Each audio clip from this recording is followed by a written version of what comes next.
recebê-lo aqui no Preto no Branco. Satisfação é minha, Jadir, e principalmente nesse espaço, né, do Preto no Branco, que acabou se tornando um espaço importante para a política cascavelense, né, e para a sociedade, porque a política é sim muito importante para a sociedade. Então, um órgão de imprensa como o Preto no Branco, que leva a sério a política, que traz as informações, que leva as pessoas a fazer uma reflexão sobre a importância do momento, é um órgão muito importante para a sociedade. Então, para mim, é um privilégio estar aqui hoje batendo esse bate-papo contigo. Gugu, você por muitos anos esteve filiado ao PL e agora, justamente esse ano, você troca o PL pelo PSD. Por que dessa mudança repentina? Na verdade é assim, eu saí do PL antes de saber que o presidente Bolsonaro iria para o PL, né? O presidente Bolsonaro decidiu ir ali na reta final das filiações, né? E eu já tinha aceito o convite do governador Ratinho Júnior, de quem eu fui superintendente geral da Casa Civil do seu governo, depois deputado, depois ele me alçou a condição de vice-líder do governo na Assembleia Legislativa do Paraná, e me possibilitou a participar das grandes discussões do Estado, né? E o governador me convidou para ir para o PSD ainda no ano passado. Eu, obviamente, prontamente, até em reconhecimento a toda a oportunidade que ele me deu e ao atendimento que ele fez, principalmente para os municípios da nossa região, logicamente que eu aceitei esse pedido do governador, aceitei o convite e aceitei a ida para o PSD. Então, na verdade, tem a ver 100% com a questão do governador Ratinho Júnior, que é a nossa grande liderança do estado do Paraná. E, obviamente, que eu tenho o privilégio de não ser só um parceiro político, mas ter uma amizade pessoal, uma admiração, e com quem eu pretendo aí trilhar pelos próximos anos a minha vida pública lado a lado. Agora, se você soubesse que Jair Bolsonaro ia ingressar no PL, isso iria mudar, alterar alguma coisa na tua decisão, não? Olha, eu não costumo ficar pensando, né? Se isso, se aquilo, né? Aí é uma questão de característica pessoal, né? Eu tomo as decisões com as informações que eu tenho no momento, né? E espero sempre tomar a melhor decisão possível. Naquele momento, quando eu tomei a decisão de ir para o PSD, nem se cogitava a hipótese do presidente Bolsonaro ir para o PL, né? O PL que é presidido nacionalmente pelo Valdemar da Costa Neto, né? Uma figura emblemática da política brasileira. Acho que ninguém imaginava que o Bolsonaro iria se filiar ao PL. Então por isso que a gente foi para o PSD. E para não ficar sofrendo de amargura, de angústia, eu não fico me permitindo esse tipo de pensamento. Mas se eu soubesse... Não, tomei a decisão correta, fui para o PSD, ali vou construir um caminho bonito também na política. Eu fiquei filiado no PL durante 14 anos, né? Foi minha única filiação partidária. E agora chegou o momento de um novo desafio, né? E me sinto muito bem acolhido no PSD. E aqui no Paraná, o PSD e o presidente Bolsonaro, o PL, estão andando junto também, então não tem nenhuma dificuldade. Agora, um fenômeno interessante na eleição passada, em 2018, foi que o Bolsonaro ele arrastou com ele uma leva de pessoas que, digamos assim, pegaram carona naquela onda. Você acha que essa onda, de repente, esse fenômeno eleitoral bolsonarista se repete agora ou vai ser com menor intensidade? Eu tenho convicção que será com menor intensidade, Jair. Até porque, infelizmente, a gente tem que separar as coisas. Uma coisa é o presidente Bolsonaro, o que ele representa para a política nacional.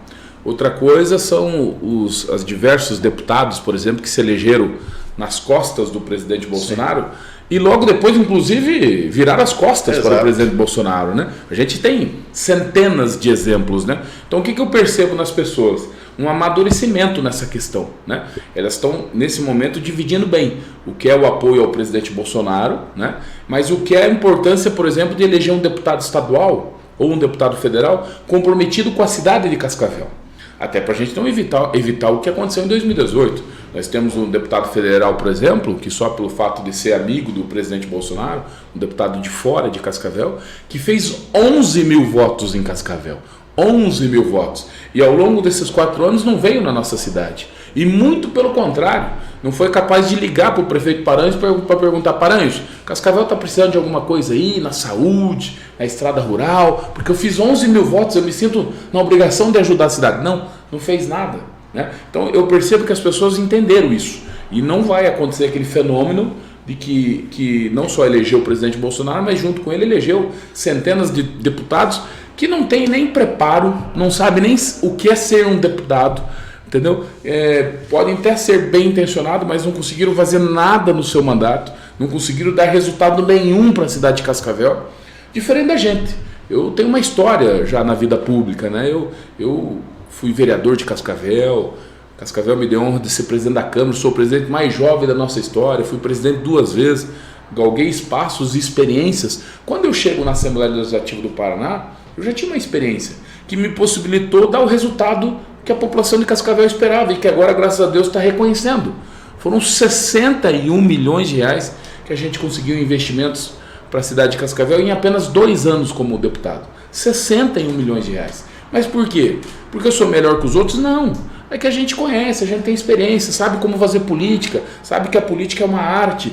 A política é a arte de você construir, né? Não basta você só querer, você tem que saber fazer as coisas acontecer. E assim que a gente botou em prática e conseguiu, graças a Deus, nesses 2 anos, ajudar muito o prefeito Paranhos nessa grande transformação que tem acontecido na cidade de Cascavel. Então, eu acho que as pessoas, para terminar a resposta da tua pergunta, eu acho que elas estão mais conscientes. Eu acho que para deputado estadual e federal, as pessoas vão votar em pessoas preparadas, com história, íntegras e comprometidas com a cidade, comprometida com a nossa região, né? Um bairrismo mais forte. Exatamente. Novamente.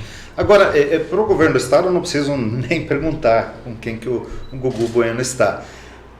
Mas tem uma outra questão, senador da República, a coligação da sustentação. Mas eu preciso falar do porquê que eu estou com o governador Ratinho Júnior. Não, mas vamos chegar lá também. Mas pode falar, fica à vontade. Veja bem, vamos lá. Nós temos que ter a grandeza de reconhecer as coisas, né? É inegável que a gente vive um momento especial para Cascavel, para a região oeste do Paraná, certo. Que depois de tantos e tantos anos a nossa região esquecida, sem nenhum grande investimento na sua infraestrutura, nós acabamos de inaugurar o nosso Trevo Cataratas. Uma obra que foi prometida e mentida para a nossa população durante 30 anos. Aí algumas pessoas vão dizer assim, não, mas Gugu, isso daí é recurso do acordo de leniência, não é dinheiro do governo do estado. Verdade, isso é recurso proveniente do acordo de leniência. Mas o juiz que determinou que a empresa fizesse 85 milhões em obra, ele não determinou qual obra fazer. Ele disse que quem ia determinar era o governo do estado. Uhum. A decisão de mandar aqui para Cascavel para fazer o Trevo Cataratas, ela coube a caneta do governador Ratinho Júnior. Lógico que ele tomou essa decisão oriundo a toda uma movimentação, uma mobilização política nossa enquanto deputado, do nosso prefeito Paranhos, dos prefeitos da região, das entidades da sociedade civil organizada. Mas houve uma decisão política. Não, agora chegou a hora de fazer o Trevo Cataratas. Graças a Deus foi feito. Podemos falar da duplicação também ao show rural. Quantas vezes nós tivemos um governador que chegou aqui, não, ano que vem vai estar duplicado até o show rural. Vinha o show rural do ano que vem e nada. Está acontecendo a duplicação do contorno oeste, enfim, o nosso aeroporto, obras importantes, estruturantes. Então, e eu também, obviamente, tive a oportunidade de acompanhar tudo o que aconteceu no Paraná ao longo desses 4 anos. Mesmo com a maior crise da humanidade, que foi a pandemia do coronavírus, mesmo com a maior crise hídrica dos últimos 100 anos do Paraná, que gerou uma das maiores quebras da nossa safra.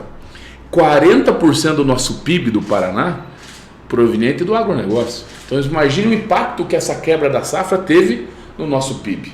E mesmo assim o Paraná cresceu, e cresceu muito. Temos um crescimento industrial de 6%, maior que o crescimento chinês. No ano passado o Paraná gerou 172 mil empregos, o maior da sua história. Nesse primeiro trimestre o Paraná sozinho gerou mais emprego que o Norte e o Nordeste junto, todos os estados não geraram o que o Paraná gerou de emprego. Então o Paraná, graças a Deus, vai bem. Lógico que temos dificuldades, temos coisas ainda para ser feito, temos muita coisa para ser feita. Mas o governador Ratinho Júnior, com toda certeza, por tudo que fez e pelo que fará nos próximos 4 anos, merece continuar comandando o nosso Paraná com essa política nova. Por isso que eu peço de peito aberto voto para o nosso governador Ratinho Júnior. Sobre o Senado, eu também atendendo um pedido pessoal do nosso governador, fez a mim, o meu candidato ao Senado é o senador Paulo Martins, né? Apoiado pelo presidente Bolsonaro, apoiado pelo governador Ratinho Júnior. É uma eleição dura, totalmente, tudo indica que será totalmente diferente da eleição do governo do estado, né? Onde aponta uma vitória massiva do governador ainda no primeiro turno. A eleição do Senado, tudo indica que será uma eleição dura, né? Você tem duas candidaturas fortes, do Álvaro Dias e do Sérgio Moro, e daí vem uma candidatura que também é forte, pelo apoio do presidente Bolsonaro e pelo apoio do governador Ratinho Júnior. Vai ser uma briga boa. Apesar de que o Moro está também no grupo de sustentação do Ratinho Júnior, né? O Moro, a Aline e o próprio Pessutti, né? Não, exatamente. Eles fazem parte desse grande grupo hoje que está ao lado do governador Ratinho Júnior. Mas o candidato do governador, o governador já inclusive se pronunciou publicamente, é o deputado Paulo Martins. E até por conta disso que você também optou em Sim, apoiar. Não, na verdade o governador me pediu pessoalmente o apoio ao Paulo Martins. Você tem o apoio aqui do Paranhos, né? Isso, o Paranhos na semana passada declarou o apoio ao Álvaro Dias. Isso não gera um constrangimento local? Não, de maneira alguma. Até porque você mesmo disse, né? É tudo um grande grupo político, né? Então não é porque eu apoio o Paulo e o outro apoia o Álvaro Dias que nós somos adversários, muito pelo contrário, nós estamos do mesmo lado. O adversário nosso aqui é o outro lado, é o Requião, a turma do Requião, né? Então assim, nós estamos todos do mesmo lado. Só que lógico, a gente tem que ter uma opção, né? A gente não pode ficar em cima do muro. Né? Então o meu candidato é o deputado Paulo Martins. Imagino que a presidência da República seja o Bolsonaro também. Também, né? Houve um acordo político aqui no Paraná, né? O palanque aqui no Paraná é Ratinho Júnior e presidente Bolsonaro. Do outro lado é Requião e Lula, né? Então tá bem distintos assim, bem claro. Né? O grupo, né? A polarização. Aliás, essa polarização ela é nacional, né? Infelizmente não tem um caminho de uma terceira via, né? Pelo menos por enquanto não se aponta um caminho da terceira via, né? Então até mesmo por uma questão de coerência de grupo, obviamente, e por tudo que se representa nesse momento, o nosso apoio ao presidente Bolsonaro. Agora tem muitos candidatos a deputado estadual que às vezes têm dobradas com candidatos de federal. O Gugu tem alguns nomes de deputado federal com quem dobra nos municípios em que atua? Veja bem, Jadir, como a nossa campanha, graças a Deus, a nossa atuação política ficou muito grande, né? Hoje nós estamos presentes em 140 municípios do Paraná. Né? A vice-liderança do governo me possibilitou você expandir muito o trabalho político, né? E até mesmo a nossa própria campanha em Cascavel é muito grande, graças a Deus, muitos apoiadores. Mas hoje eu não tenho nenhuma dobrada exclusiva com o deputado federal. A gente dobra ao mesmo tempo com todos, né? Conforme a liderança, o segmento. Tem um segmento que apoia o Gugu e o Renato Silva, tem outro segmento que apoia o Gugu e o Nelsinho Padovani, o Gugu e o Jacobo, o Gugu e o Evandro Roman. Então assim, a gente tem várias dobradas, com o próprio deputado Frangão também, o deputado federal Frangão. Então a gente tem uma série de dobradas, não só em Cascavel, mas na região. Certo. E como que estão os cálculos do PSD? Quantos votos que o Gugu precisa fazer para garantir a eleição? Olha, a expectativa do PSD é que a gente eleja 16 deputados estaduais, né? 16. Será de longe a maior bancada de deputados, né? E a expectativa é que a linha de corte fique na casa dos 40 mil votos. Com essa nova legislação eleitoral, na verdade, nós temos um novo fenômeno na política do Paraná. Não tem nenhuma chapa fácil, não. Não tem igual antigamente, com 20 mil, 19 mil, não. Como os partidos não puderam coligar e tem chapa pura, né? Você pega o PSD e fala assim, mas no PSD tem 15 deputados eleitos já. Tem 15 deputados eleitos. Mas vai fazer 16 vagas. Às vezes você pega um partido que não tem nenhum deputado, ou que tem um só, mas às vezes ele vai fazer só aquela vaga. Né? Então, se você pegar todos os partidos, a média da linha de corte é 40 mil. Talvez em algum fique 38, no outro fique 41, mas assim, a média é 40 mil votos. Hoje, o deputado que queira se eleger precisa fazer 40 mil, o deputado estadual precisa fazer 40 mil votos. E daí vem uma preocupação, principalmente em relação ao Cascavel, Jorge. Nós temos, além de um fenômeno desse que a gente falava de vir candidatos de fora sem compromisso com a cidade, porque o problema também não é só ser de fora. É não ter compromisso com Cascavel, é não ter trabalho por Cascavel, né? Eu, por exemplo, em todos esses municípios que eu estou atuando, não tem nenhum município que não tenha recurso viabilizado por mim enquanto deputado, né? Então, assim, o problema é não ter compromisso com a cidade, vir aqui só roubar os votos e vazar embora. Mas, além disso, nós temos um outro fenômeno perigoso. Saiu aí mais de 25 candidatos a deputado estadual. Locais, né? Candidatos locais. Isso é perigoso, porque assim, com todo respeito, eu, por exemplo, eu tinha desejo de ser deputado lá em 2008, né? Mas eu fui candidato a vereador, aí me elegi, daí fui presidente da Câmara, aí fui candidato, acabei ficando na primeira suplência, aí fui para um cargo importante lá do governo do estado, é tudo uma construção. Mas nós temos algumas candidaturas, por exemplo, de pessoas que não se elegeram nem sequer para vereador de Cascavel, né? E que são candidatos, ou que nunca nem foram candidato a vereador, ou nunca foi vereador em Cascavel. Quer dizer, talvez é uma candidatura que faça 2.000, 3.000 votos, muito longe dos 40 mil que precisa se eleger, mas às vezes é 2, 3 mil votos que falta para eleger um deputado que realmente tenha viabilidade eleitoral e que possa representar a nossa região. Na última eleição me faltou 2.100 votos. Se eu tivesse feito 2.100 votos a mais, eu já teria assumido o mandato desde o início. Eu fui assumir o mandato na metade do mandato, 2 anos depois. Eu fiquei como deputado apenas 2 anos. Então é só uma reflexão da importância desse momento e da importância das pessoas refletirem. Que assim, eu acho que a política, como tudo na vida, ela é feita de degraus, né? Então se você não foi nem vereador da cidade, você já ser deputado direto, eu acho complicado esse fenômeno. É pessoal pegando, de repente, intenção de projeção para a eleição municipal, para ser candidato a vereador? Tem isso também, mas tem um outro fenômeno que é pior que esse.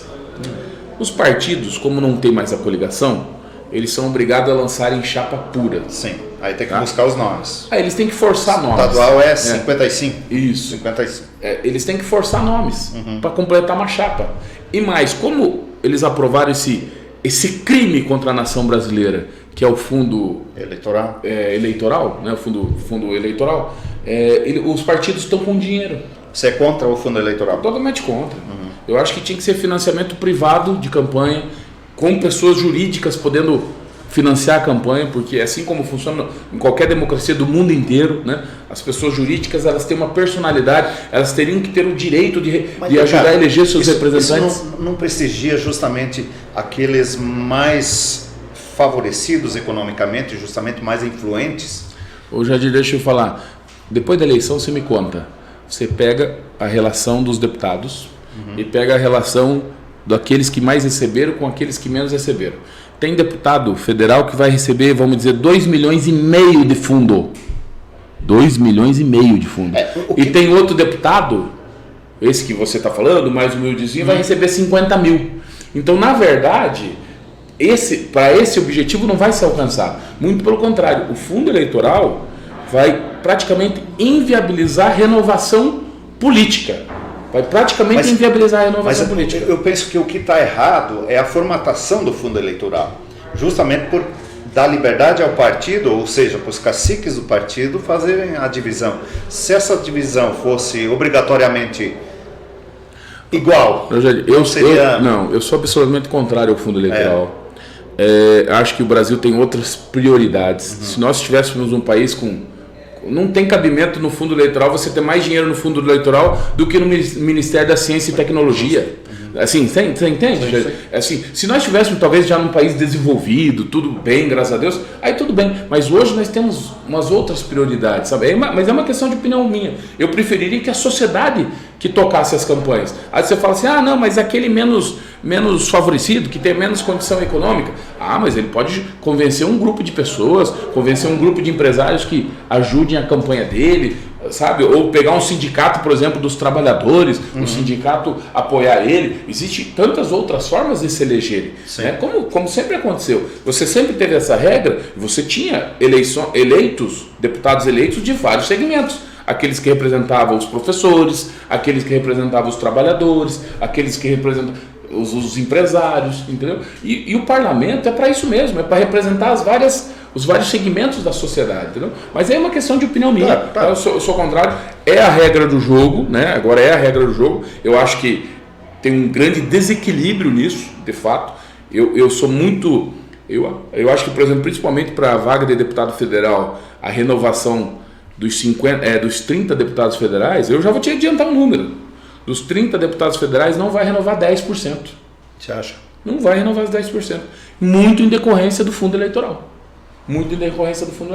Então, assim, a experiência na política é importante. Eu não acho que tem que se renovar só por renovar. Não é isso, isso. Eu acho que tem aqueles que trabalham e que merecem continuar. Agora, a renovação zero é muito ruim. Você tem que ir oxigenando o ambiente político, né? Então vai trocando, vai trocando.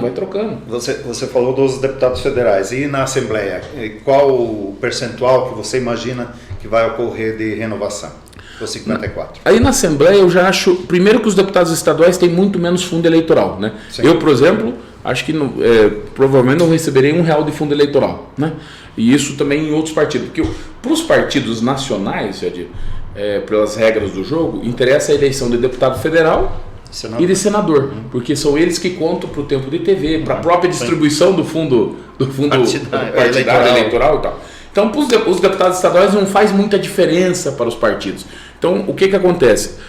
São pouquíssimos partidos que vão realmente investir o fundo eleitoral na chapa de deputados estaduais. Então, aí você tira essa questão econômica. E também tem muitos partidos com chapa pura, né? Então, daqui a pouco o partido vai lá e consegue beliscar uma vaga, né? Então, eu também acho que a renovação vai ser pequena, maior do que a renovação para a Câmara Federal, mas pequena. Sei lá, nós estamos falando aí de no máximo aí 15% de renovação. E com relação agora falando regionalmente aqui, qual que é a perspectiva, assim, você no dia a dia na política, de representantes tanto para a Câmara Federal como para a Assembleia Legislativa? Nós, na eleição passada, o Oeste saiu enfraquecido em relação aos anos anteriores. E agora, será que consegue se posicionar melhor? Porque nós temos grandes bandeiras regionais importantes que precisamos ter representantes. Eu acho que sim, até por essa conscientização da população. Os partidos não ajudaram muito, né? Até porque soltaram muitos candidatos, né? Na cidade. Mas eu acho que a população está mais consciente da importância do município se unir, do chamado voto útil, né? Do voto útil em todos os aspectos, né? Aspecto moral, aspecto de viabilidade eleitoral, né? Então eu acredito que a gente vai sair mais fortalecido. Eu acho que Cascavel tem todas as condições aí de eleger 4 deputados estaduais, eleger 3 deputados federais, né? A nossa região, Cascavel e região. Então eu acho que nós sairemos politicamente mais fortalecidos. E é muito importante, porque na hora da discussão lá em Curitiba, quanto mais gente tiver puxando o cobertor para o nosso lado, melhor. É assim que funciona o jogo, né? Então é importante que realmente a gente saia fortalecido dessa lição. Há poucos dias eu escrevi um artigo justamente destacando o exemplo que a Associação Comercial de Toledo está dando com uma campanha de valorização do voto útil. Você não acredita que, de repente, outras cidades como Cascavel, o potencial que tem, alguma entidade poderia encampar isso aí? Olha, aí é uma questão de opinião pessoal, sim. Eu acho que as nossas entidades, em alguns pontos, elas falham. E esse talvez seja um deles, entendeu? As nossas entidades, elas são organizadas, elas cobram a atuação parlamentar, elas cobram, conforme a votação lá na Assembleia, as entidades ligam para o deputado, mandam o documento para o deputado, elas cobram, e é o papel delas, elas têm que fazer isso mesmo.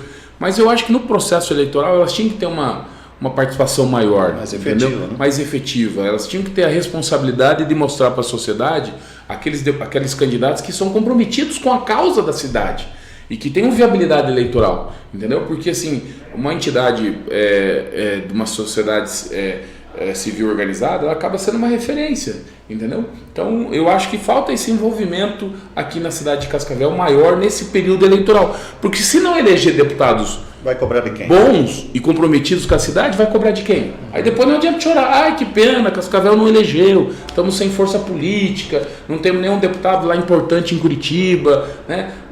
Mas se a gente não se ajudar, se a gente não fazer a nossa parte, fica difícil mesmo. E a estrutura de campanha, como é que está? Sábado, a gente até noticiou aqui que você fez um dos maiores adesivaços da história da cidade. Foram... Tá feliz com a estrutura, com a visibilidade da campanha? Como é que está isso? Muito feliz, muito feliz. Eu nem nos meus melhores sonhos eu imaginei que a gente teria tamanha recepção aqui em Cascavel, sabe?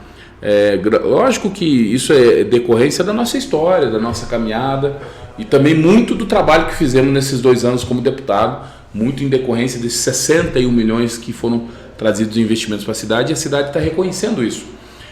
A primeira grande febre que eu tive para medir foi no pré-lançamento da minha campanha. Eu fiz o pré-lançamento ainda lá no começo de julho, né? Fiz só para a cidade de Cascavel, não chamei nenhuma liderança de fora de Cascavel. Nós colocamos 1.500 pessoas no comercial, lotou o comercial, inclusive também foi noticiado, sim, né? Foi o maior evento político de Cascavel. 1.500 pessoas, num sábado de manhã, sem comida, tá? Porque você vai colocar gente com almoço, com janta, é fácil.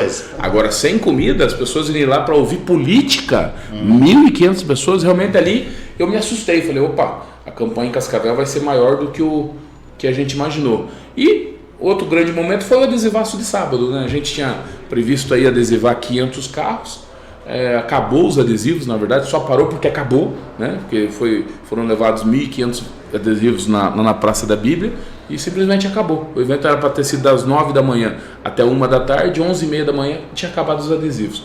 Mas assim, mais importante que o adesivo é a alegria das pessoas, é o envolvimento das pessoas.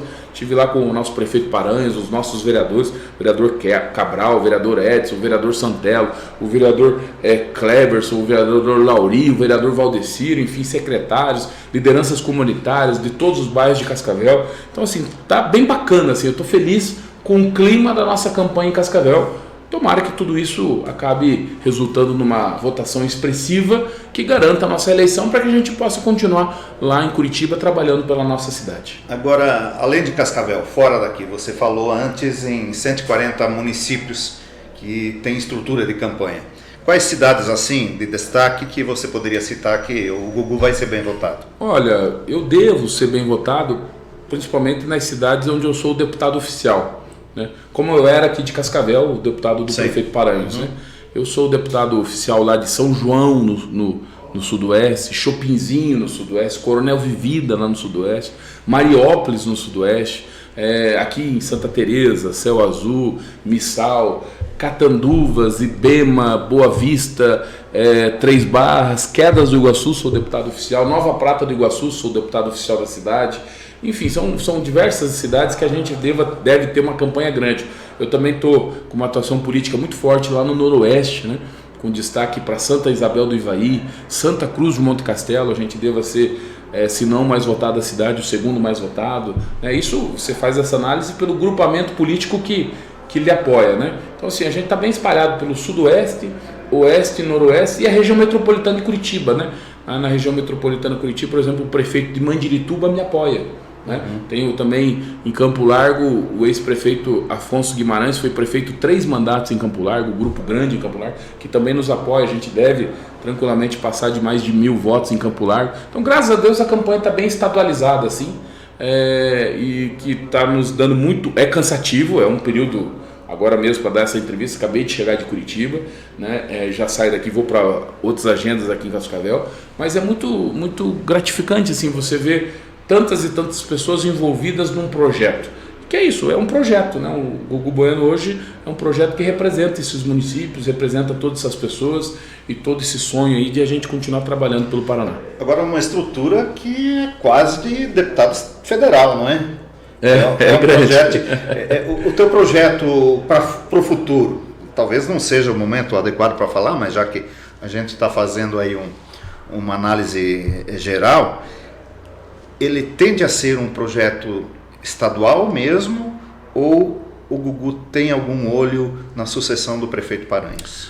Olha, eu costumo dizer que na política não adianta planejar, porque a vida da política é um ciclo de 4 anos, né? Eu vou te dizer que o meu sonho, o meu planejamento na vida política era ser vereador de Cascavel. Isso era um sonho que eu tinha de infância, sempre gostei muito de política. E só que assim, eu venho de uma família simples da nossa cidade, né? Até as pessoas acham que por causa do meu sobrenome eu sou parente do ex-prefeito Edgar Bueno. Não tem nenhum parentesco. A minha mãe foi funcionária do protocolo da prefeitura durante 30 anos. Eu estudei a minha primeira série na Escola Municipal Hércules Bosquiroli. Me formei no Colégio Estadual Wilson Joffre. Então assim, ser vereador de Cascavel para mim já era algo distante, era um sonho que eu tinha, que eu realizei. Depois ainda fui presidente da Câmara, então assim, eu já estou no lucro, digamos assim, né? Sabe, eu sou muito grato por ter tido a oportunidade de ser deputado, representar essa cidade tão importante como Cascavel. Então eu confesso a você de coração que nesse momento eu estou tão focado nessa eleição. Foram 2 anos de muito trabalho, desde o momento que eu assumi o mandato, correndo todos os nossos municípios, que eu não parei para pensar o que vai ser daqui a 2, daqui a 4, daqui a 8 anos. Não tenho, assim, não digo nunca, mas não tenho vontade de ser candidato a deputado federal, tá? Não acho que não me vejo lá em Brasília. Eu prefiro ficar aqui no Paraná, seja em Curitiba ou em Cascavel. Então, assim, mas também não digo nunca não. Vamos ver como que as coisas se desenvolvem nos próximos anos. De bate-papo, o tempo passa rápido, né? Te agradecer poderíamos abordar outros assuntos, te agradecer por tirar esse tempinho na tua campanha corrida, vir conceder essa entrevista, te deixar à vontade aí para passar algum recado sobre algum assunto que eventualmente a gente não tenha abordado. Eu primeiro agradecer essa oportunidade, é um espaço importante, ainda mais nesse momento que a gente está vivendo, e pedir às pessoas que elas reflitam mesmo, assim, levem a sério esse momento. Eu sei que a eleição presidencial ela é muito importante, e a gente deve sim defender o nosso candidato, seja o candidato A ou o candidato B, mas a eleição de deputado estadual e de deputado federal é tão ou mais importante para os nossos municípios do que a eleição presidencial. Sim. Até porque no Brasil nós temos um sistema de distribuição de recursos públicos muito injusto, gente. De cada 10 reais que a gente recolhe de imposto aqui em Cascavel, por exemplo, 6 reais vai para o governo federal, 2,50 vai para o governo do estado, 1,50 fica para o prefeito Paranhos tocar saúde, educação, estrada rural. 1,50. Ou seja, se o prefeito, não só Paranhos, mas todos os prefeitos de Catanduva, de Ibema, dos municípios, não tiverem deputado para buscar esse recurso lá em Curitiba, trazer um pouco de volta esse investimento, a prefeitura e o município, na verdade, sofrem muito. Então, é uma eleição muito importante, pedir que as pessoas reflitam muito bem, que se pesquisem a gente, né? Hoje é tão fácil, Google lá, Facebook, Instagram, você descobre tudo da vida do cidadão, né? Do candidato. E se a gente merecer a confiança, por favor, possam nos depositar novamente a sua confiança e a gente vai continuar trabalhando pela nossa cidade e pela nossa região.